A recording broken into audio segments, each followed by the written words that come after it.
नमस्ते। आज चाहिँ हामी एकदम महत्त्वपूर्ण विषयमा कुरा गर्न जाँदैछौँ, त्यो हो मेन्टल हेल्थ। एस्ट्रोलोजीमा चाहिँ मेन्टल हेल्थ कसरी हेर्ने वा कसरी चाहिँ थाहा हुन्छ भन्ने कुरामा एनालाइसिस गर्छौँ होइन।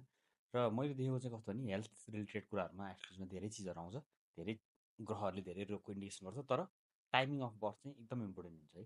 सो मलाई अब रिसर्च गर्नु छ एस्ट्रोलोजीमा, मलाई पत्ता लगाउनु छ भने एउटा चन्द्रकुण्डलीबाट चाहिँ थोरै चिजहरू मात्रै थाहा हुन्छ। त त्यसमध्ये थाहा हुने एउटा चिज के हो त, चन्द्रमाको स्थिति र चन्द्रमाले दिने फलहरू। चाहिँ एउटा जल तत्त्वको राशि हो र एकदम सेन्सिटिभ हुन्छ भनेपछि हामीलाई चाहिँ एउटा फर्स्टमा एउटा दोष के आउँछ भन्दा केन्द्रुम दोष भन्छ क्या, केन्द्रुम योग भन्छ। दोष भन्दा नि भयो, केन्द्रुम भनेको चाहिँ अगाडिपट्टि पनि चन्द्रमाको घर खाली र पछाडि पनि चन्द्रमाबाट घर खाली भनेको चन्द्रमाबाट 12औँ घर पनि खाली, चन्द्रमाबाट दोस्रो घर पनि खाली भयो भने केन्द्रुम योग बन्दछ। केन्द्रुम योगको बेलामा चाहिँ मान्छेलाई हामीले के सजेसन गर्छौँ त भन्दाखेरि तपाईँ कहिले पनि एक्लै नबस्नु। चन्द्रमा के छ चिनामा, अब एक्लै छ, उसको अगाडि पनि कोही साथ छैन, पछाडि पनि कोही साथ छैन। चन्द्रमा कस्तो खाले ग्रह हो भने उसले चाहिँ कोही अरूको साथ खोज्दछ, अरूको दृष्टि खोज्दछ। गुरुको दृष्टिले धेरै चिज क्यान्सल हुन्छ चन्द्रमालाई होइन, नेगेटिभ इफेक्टहरू पर्छ। चन्द्रमा चाहिँ एकदम अरूसँग के छ डिपेन्डेन्ट हुन्छ भनेको। ऊ पाप ग्रहसँग बस्यो भने पाप ग्रहको जस्तो प्रपर्टीहरू लिएर आउन थाल्छ होइन। ऊ सौम्य ग्रहसँग बस्यो भने सौम्य टाइपको प्रपर्टीहरू लिएर आउन थाल्छ। तर मुख्य गरी आज हामीले चाहिँ मेन्टल हेल्थको लागि हेर्ने हो भने चाहिँ यदि तपाईँको किनामा चन्द्रमाबाट 12औँ वा दोस्रो घर खाली छ र चन्द्रमा एक्लै छ र दृष्टि पनि परेको छैन गुरुको भने तपाईँलाई चाहिँ मेन्टल्ली स्ट्रेसहरू आउँछ। कहिले? जब तपाईँ एक्लै बस्नुहुन्छ।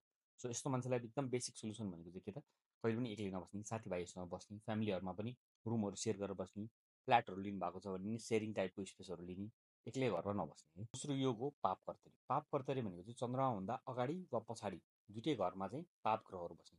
पाप ग्रहको ग्रुपमा के पर्दछ त भन्दा मङ्गल, शनि, सूर्य होइन, राहु केतु। यो ग्रहहरूसँग यदि चन्द्रमा के छ त अगाडि र पछाडि छ र उसको साथमा गुरुको जस्तो राम्रो दृष्टि परेको छैन वा राम्रो ग्रहको दृष्टि परेको छैन, चन्द्रमा पहिल्यै कमजोर छ भने अब के हुन्छ, चन्द्रमा पाप कर्तरीमा पर्दछ। पाप कर्तरीमा नि अहिले केन्द्रुम दोषमा जस्तै चन्द्रमा कमजोर हुन्छ र मानसिक तनावहरूले घेरिने, मानसिक रोगहरू लाग्न सक्ने एकदम हाई चान्सेस हुन्छ। र युतिको कुरा गर्दाखेरि चाहिँ चन्द्रमा तिनवटा ग्रहसँग युतिमा एकदम धेरै के हुन्छ, पीडित हुन्छ। राहु, केतु र शनि। दृष्टिले पनि हुन्छ। राहु र केतुको चाहिँ दृष्टि त्यति धेरै लिने गरेको छैन, म पनि खासै लिन्न। तर शनिको दृष्टि पनि हुन्छ। शनिको दृष्टिमा परेको चन्द्रमा छ, पाप कर्तरीमा छ, ऐनीमा जस्तो केन्द्रुम दोषमा छ भने चन्द्रमा अझ बढी पीडित हुन्छ। र राहु र केतुसँग चाहिँ युति छ भने के हुन्छ, मान्छे बढी सोच विचार गर्ने, एकदम घोइलिने र विचारमा एकदम धेरै हराउने खालको हुन्छ। र यस्तो मानिसहरूलाई पनि मानसिक तनावहरू हुन सक्ने चान्स एकदम हाई भएर जान्छ। र अहिले मैले भने जस्तो चन्द्रकुण्डलीबाट मात्रै यो चिज हेर्न मिले तापनि नवमांश पनि उत्तिकै जरुरी हुन्छ है।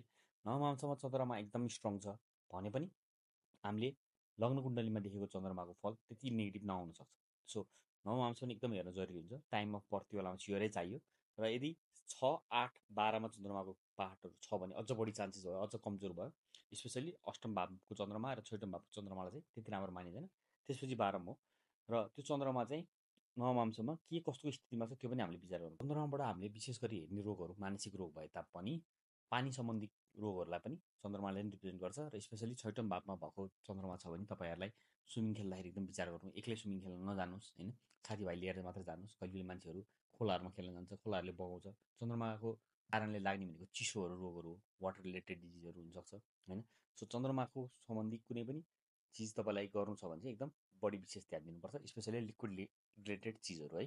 सो यसको सिम्पल सोल्युसनहरू छ। सिम्पल मेटलको हिसाबमा एकदम सस्तो मेटल हो सिल्भर।